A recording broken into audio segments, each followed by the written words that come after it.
ሰላም ጤና ይስጥልኝ። የኢትዮ ሞኒተር ተከታታዮች የዕለቱ ዜናዎች ይዘንላችሁ ቀርበናል። በቅድሚያ አርዕስተ ዜና። በኦሮሚያና ቤንሻንጉል ጉሙዝ በሁለት ቀናት ብቻ ከ11,000 በላይ ሰዎች ከቀያቸው ተፈናቅለዋል ተብሏል። አሜሪካ ህገወጥ ስደተኞችን ለማስወጣት ያደረገችውን ሙከራ ተከትሎ አመፅ ተቀሰቀሰ። የኤርትራ ህዝብ ሰማያዊ አብዮታዊ ግንባር ብርጌድ ንሓመዱ በአዲስ አበባ በይፋ ተቋቋመ።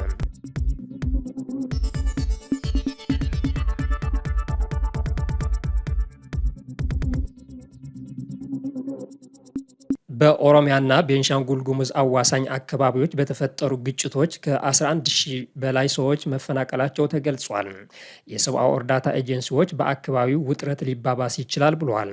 በኦሮሚያና ቤንሻንጉል ጉሙዝ ክልሎች አዋሳኝ አካባቢዎች በተፈጸሙት በትጥቅ የተደገፉ ጥቃቶች በሁለት ቀናት ብቻ ከ11,000 በላይ ሰዎች መፈናቀላቸውን የአውሮፓ ኮሚሽን የሲቪል ጥበቃና የሰብአዊ እርዳታ ኦፕሬሽን አስታውቋል። ድርጅቱ ሰሞኑን ባወጣው የሁኔታዎች ሪፖርት መፈናቀሉ በፖለቲካና በጎሳ መከፋፈል የተቀሰቀሰ ነው ሲል በክልሎቹ ወሰኖች ላይ ተባብሶ ቀጥሏል ብሏል። በኦሮሚያ ክልል ሳሲጋ ወረዳ ከምትገኘው ከሆሮዋታ ቀበሌ 5500 የሚገመቱ ሰዎች ተፈናቅለዋል ሲል ድርጅቱ አስታውቋል። ኤጀንሲው የተጎዱት ሰላማዊ ሰዎች አሁን በመንግስት ህንፃዎች ውስጥ ተጠልለው ይገኛሉ ብሏል። እንዲሁም በቤንሻንጉል ጉሙዝ ክልል ከኦሮሚያ የመጡ ማንነታቸው ባልታወቁ ታጣቂዎች በካማሺ ዞን 2 ጥቃቶችን መፈጸማቸውን የአውሮፓ ሰብአዊ ድርጅት ገልጿል። ኤጀንሲው እንዳመለከተው እነዚህ አደጋዎች ወደ 5900 የሚጠጉ ሰዎችን መፈናቀላቸው አመልክቷል። ቢቢሲ ከዚህ ቀደም በቤንሻንጉል ጉሙዝ ክልል ካማሺ ዞን በደረሰ ጥቃት 18 ሰዎች ሲገደሉ 10 ሰዎች መቁሰላቸው ዘግቦ ነበር። አደጋው የተከሰተው ባለፈው ሮብ እንደ አውሮፓውያን አቆጣጠር ግንቦት 21 ቀን 2025 ከቀኑ 5 ሰዓት አካባቢ ነው ተብሏል። ነዋሪዎች እንደገለጹት ጥቃቱ ከሶጌ ከተማ 45 ኪሎ ሜትር ርቀት ላይ በምትገኘው አንጌርሜት በምትባል ከተማ ላይ ያነጣጠረ ነው ተብሏል። ተጎጂዎቹ ሰላማዊ ሰዎች ናቸው ያሉት ነዋሪዎች ጥቃቱን የፈጸሙት የኦሮሞ ነጻነት ሰራዊት ታጣቂዎች ናቸው ብሏል። አሜሪካ ህገወጥ ስደተኞችን ለማስወጣት ያደረገችውን ሙከራ ተከትሎ አመፅ ተቀሰቀሰ።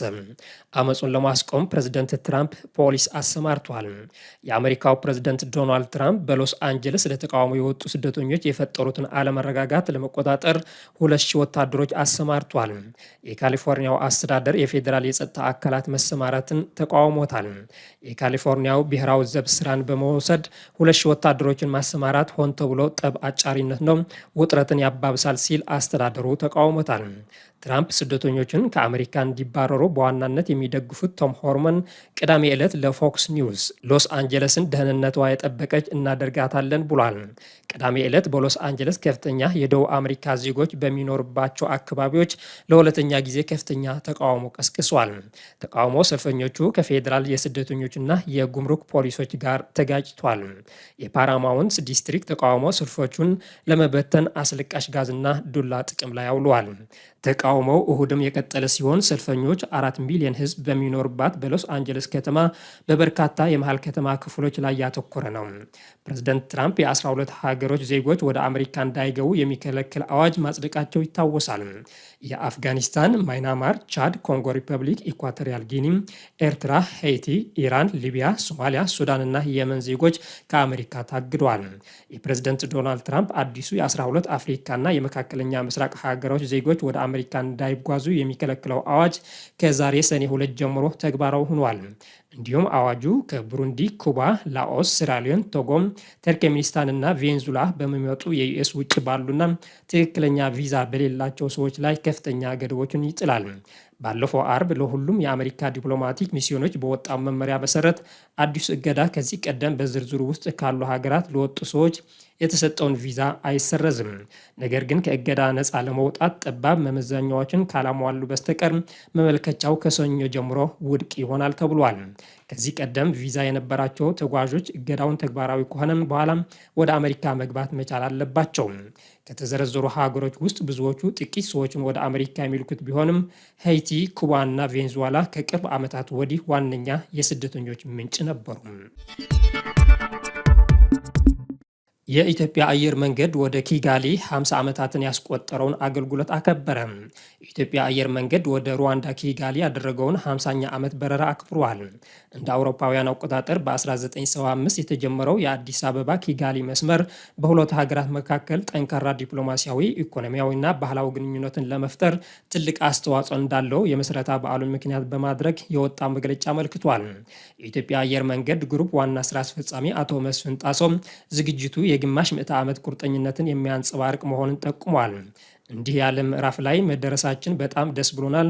ለኪጋሊ ከ50 ዓመታት በላይ በማገልገል የመንገደኞችም ሆነ የዕቃ መጓጓዣ ስራዎችን አስፋፍተናል። ለደንበኞቻችን ጥቅም ድግግሞሽን ጨምረናል ብሏል። ይህም የኢትዮጵያ አየር መንገድ የአፍሪካን ሕዝብ ለማገልገል ያለውን ቁርጠኝነት የሚያሳይ ሌላ ማሳያ ነው ብለዋል። አየር መንገዱ ወደ ኪጋሊ 21 ሳምንታዊ የመንገደኞች በረራና 3 ልዩ የካርጎ አገልግሎቶችን እንደሚያደርግ ተገልጿል።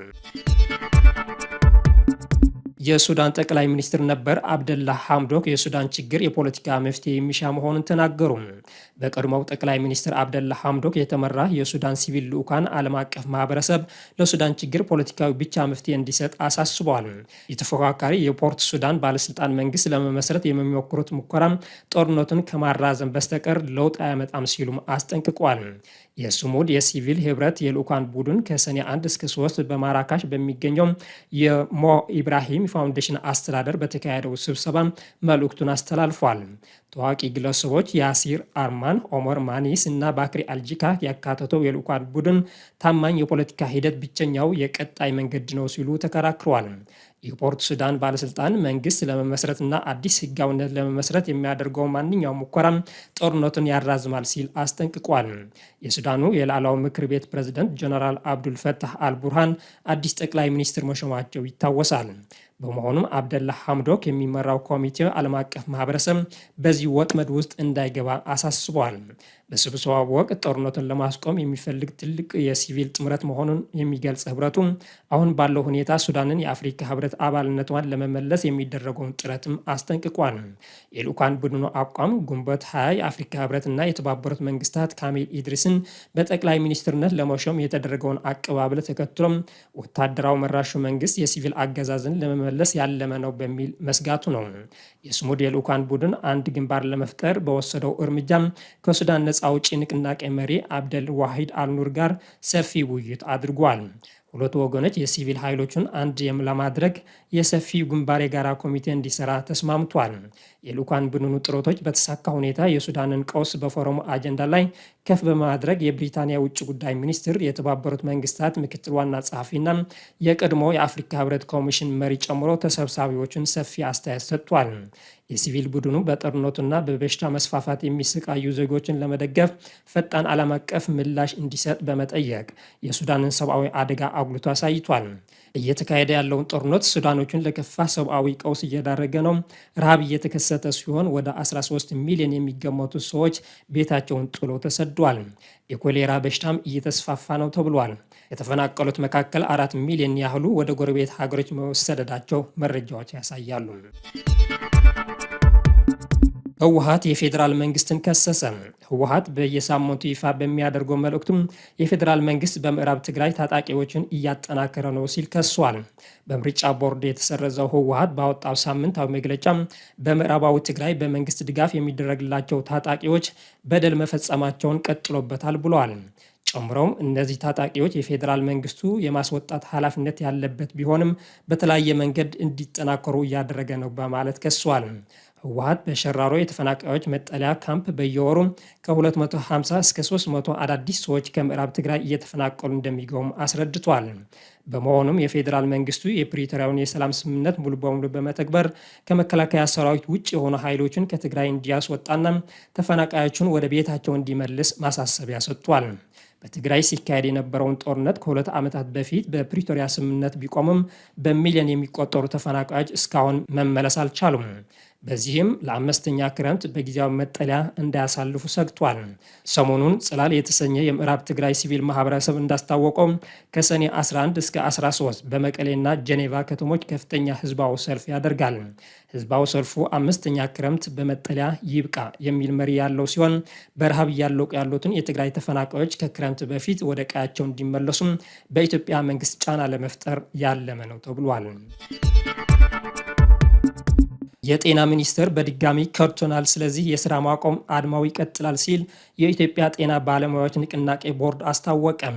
እኛ እንደ ቦርድ ይህንን ቀውስ በውይይት ለመፍታት ኃላፊነት፣ ትዕግስትና እውነተኛ ፈቃደኝነት አሳይተናል።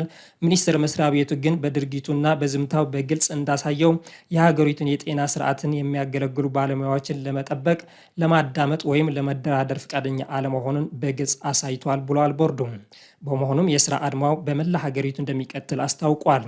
ይህ በእንዲህ እያለ በሐኪሞች የስራ ማቆም አድማ ምክንያት ታስረው በሚገኙ ባለሙያዎች ላይ ሰብአዊ መብት ጥሰት እንዳይፈጸም ክትትል እየተደረገ መሆኑ የኢትዮጵያ ሰብአዊ መብት ኮሚሽን ኢሰመኮ አስታውቋል። ኮሚሽኑ በስራ ማቆም አድማው የሁሉም ዜጎች መብት እንዲከበር በንቃት እየተከታተለ እንደሚገኝ ገልጿል። ጉዳይን ለመፍታትም ኢሰመኮ ከጤና ጥበቃ ሚኒስቴር የስራ ኃላፊዎች፣ ከጤና ባለሙያዎች ተወካዮች እና ከሌሎች የሚመለከታቸው የመንግስት ተቋማት ጋር ውይይት ማድረጉን አስታውቋል።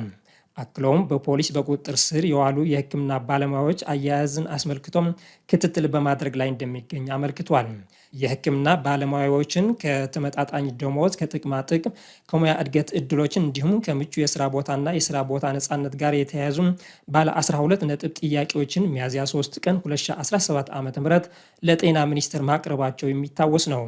ሆኖም መንግስት እነዚህን ጥያቄዎች በተሰጠው 30 ቀናት አልፈጸመም በሚል ከግንቦት 5 ጀምሮ የስራ ማቆም አድማ ማድረጋቸው ይታወሳል።